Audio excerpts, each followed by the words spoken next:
everybody. I want to talk about peer review in this screencast.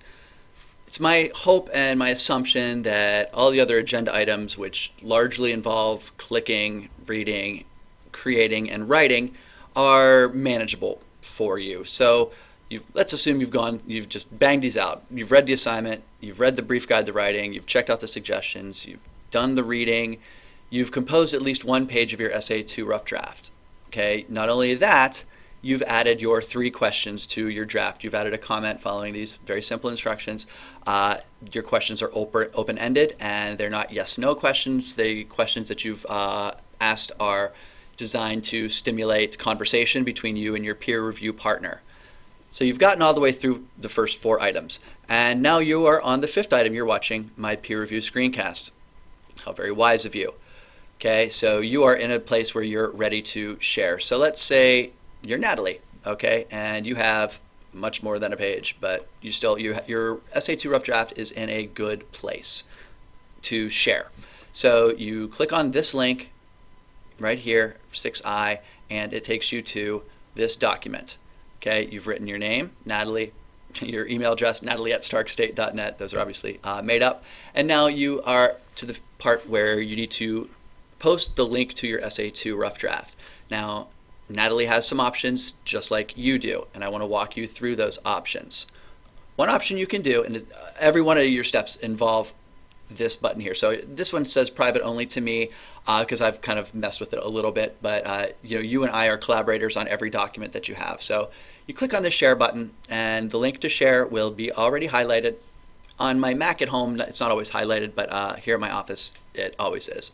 So what you can do is you copy this, and it's only accessible by collaborators, which means me and you. Okay. What you can do, this is one of your options, is you can change it to anyone with the link. And then, just like you did when you shared your master folder with me, you changed it to can edit. What you want to do here is change it to can comment. So this is an okay option, and then that will change this link here. It will change this very link to comment only access. So you Control C to copy it, or you right click and you copy, and you paste that link to the spreadsheet. Now, I'm okay with this option because I'm a trusting person. What you're doing when you provide the comment only access to everybody is just that. Anyone who clicks on this link can comment on your rough draft. Everyone will, of course, no comments can be anonymous, so anyone who does make any sort of let's say untoward comment will certainly get in trouble by me. This is one way of providing that link. Okay, let's say you're Molly. Okay, Molly wrote another really nice Essay 2 last fall. Yeah, it was last fall. So now what Molly can do is she keeps this link exactly the same, accessible only by collaborators, which means Molly and me, Steve. Okay, so Control C or right click, copy. So we have this information saved to our clipboard.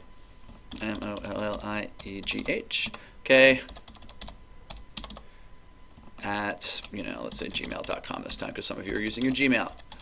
Okay, now what Molly has done is when she posts this link, it's different, and it is not accessible by anyone that isn't Molly or Steve. Me. All right, and that's a safer option. But it's going to require a little bit of work from Molly and the next person, because let's be Mickey now. Okay, Mickey has also written a rough draft that she is happy with and she wants to share. So Mickey, and then Mickey, at starkstate.net. Okay, Mickey, as I clicked up here. Okay, share only, accessible only by collaborators, which would be Mickey and myself. All right, now we've gotten 3 people posted, so we're to the phase where we can talk about what happens from here. Let's take a little break. We're 4.5 minutes into this. Let's look at some art. Okay, there we go. Michelangelo Caravaggio, one of my all-time favorite artists, if you had to press me on it. basically invented mannerism. And this is a fun little painting of, you can see that this is a very rich Renaissance era young man who's playing cards with two, you can see by their tattered clothes, slightly poorer, you can see by the dagger that these are serious dudes. And they're ripping off this rich kid, basically. I love that sort of story that this painting tells. And if you really want to look up Caravaggio, let me know. I can help you with that. He's got some very, very disturbing religious imagery throughout his very short life. Most of the artists that I like died too young, as maybe you'll see later on as well. So if we go back to week 3, you need to look at the name that is above yours. Okay? Oops, sorry, I got an email there. How unprofessional. Okay, you look at the name that is above yours, and that's the person whose rough draft you're going to read. So Mickey is going to read Molly's, and Molly's is going to read Natalie's. Okay, now if you're Natalie, you're the first person. What you're going to do is you're going to also read Molly. I will probably reach out to whoever posts first on our spreadsheet.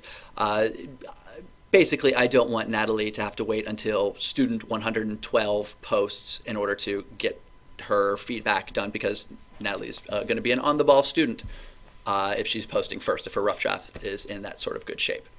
So Mickey will read Molly's. Molly will read Natalie's. Okay, now what we need to do, let's say we're Mickey. Mickey posts her document. Now she's ready to conduct peer review. So what she can do, now this is going to look a little funky on this end because I already have access. But what will happen is there will be a restriction notice on this. Okay, this will be, it'll say you need to request access. It will have something very clear on it. And you, Molly, okay, Mickey has requested this to Molly. Maybe I should have changed these names. Molly will then get an email that looks a lot like this, called request to share. And the document will be there. Okay, there will be a link in your Gmail or your Stark State email. You will click on that sharing settings. Okay, and this is obviously a request for a document of mine that a student had a while ago. And then this sharing settings window will pop up. And the email will already be in here because you'll be logged into your Stark State account or your Gmail account. And then you just want to make sure that the access is can comment. And then you click the send button. I'm not going to click it now because this is sort of an old student of mine. I thought Keith Johnson was anonymous enough. And then you will have access to the proper document. Okay, Mickey will have access to Molly's, and then no one else. It'll be Molly, Steve, and then Mickey will have access to that document. Okay, Molly is in a slightly better situation. Not better, but slightly more streamlined, because Molly can just click on Natalie's, because Natalie, remember, Natalie made her settings, anyone who has link can comment. So when Molly clicks on Natalie's, it's ready to go, and it's just sitting there. She is ready to go. Okay, so what will happen is the person above you, you need to request that access. Okay, now there's also a conversation. Let's say that two of you are very good friends and you're going to, post one right after the other. Let's say Molly and Mickey know each other and they want to make sure that, Molly wants to make sure that Mickey reads hers. Okay, or, that, Natalie wants to make sure that Molly reads hers. And you sort of time it so that you're posted 1, 2, or, 3, 4. What you can also do is you can provide, you can just create a sharing situation where what you do is you invite people, just like you invited me to your document. And then what you need to do is you go back to this, you copy the email address that is relevant, okay? And then in the invite people to the document, you click on this, and then you give it can comment access. And then you click send, you notify people via email. I'm not going to do that because molly@gmail.com is completely made up. Okay, let's look at another piece of art. Okay, not Caravaggio. This is Jean-Michel Basquiat, another one of my favorite artists. Another artist who died way too soon. He died at 27 in New York City. He was a heroin addict, sadly, but he was one of the most famous. He's a very famous artist in the Neo-Expressionism movement, sometimes called primitive art. He was. He probably still is the most famous black artist in sort of Western society. He was a rock star in his time, died way too soon, and he made some beautiful art. So anyway, I'm trying to give you little breaks here about every 4 or 5 minutes. So you will read the essay of the person who posted right after you. So as soon as you post, let's say you're Mickey, as soon as you post, you can get right to work on the feedback part. That's a good thing. That's the goal. so that you don't have to wait. That's why I don't want Natalie to have to wait. So whoever posts second is going to get 2 sets of feedback. And I haven't really figured out a way to do that any better. If you have any ideas, I'm all ears. Okay. So as soon as Mickey posts, and then whoever posts below Mickey will go through the same process. Either will be an invitation. We're going to get a lot better at this. I'm assuming that by the time we do peer review for SA3, that there will be, very few hiccups. But don't worry, this first time I'm going to be around to help as much as I can. But as I indicated in the week 3 email, if you wait until the last second to get all this done, you need to stick it on the first try. You need to get it right. You need to, because there's just the timetable is very quick. So if you notice that this due date is Wednesday at noon at the very, very, very latest, okay, and then you have to turn around and by noon on Thursday have completed the peer review. Okay, so the person above you, you're going to provide feedback to their document. All right, you're going to, and I have rules for the peer review. Just while I got you here, looks like I'm going to go a while here. So you make 6 comments on the draft. You can answer the questions. Okay, no problem. And then you have to write a little 150 plus word note to the writer at the end.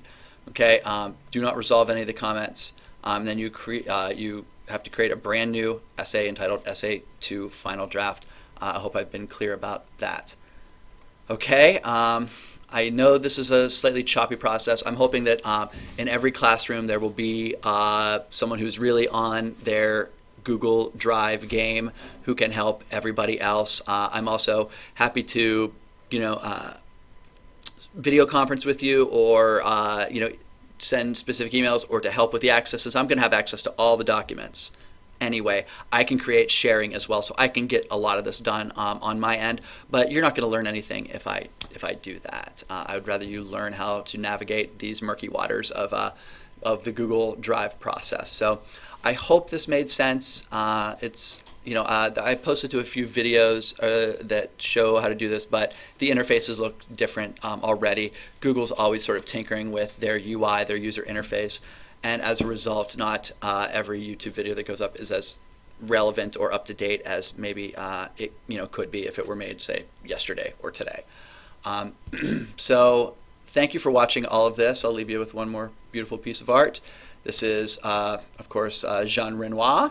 And this painting, we don't have this actual painting, but this painting hangs in our home. My daughter loves to look at it. It's got a really long French name. I'm not even going to try to say it, but I don't know. I like this. It's a very active painting. You can see all this beautiful sort of thing, all these, beautiful French things happening all at once. I have a hang up for the French. I think they do a lot of things right and more beautifully than most cultures. So anyway, there's this, this girl is having a very good time. I hope you're having this good of a time when you create the feedback necessary for, the graded requirement that is peer review this week. So hopefully the rest of the stuff you're going to soon watch my other screencast on Sample Essay 2, I hope. And then you'll be checking your Google Drive document for feedback on your rough draft from me and your peer reviewer. And then you'll be taking that advice and you'll be preparing your Essay 2 final draft. And again, you will create a new Google Doc entitled Essay 2 Final Draft. And if you don't do this, if you give me any static, it'll come out of your grade. I don't know how else to say that. So on that gleeful note, I will leave you here with a 13.5-minute screencast. If you have any questions, you know that my email's on. Best wishes and good luck with all of this.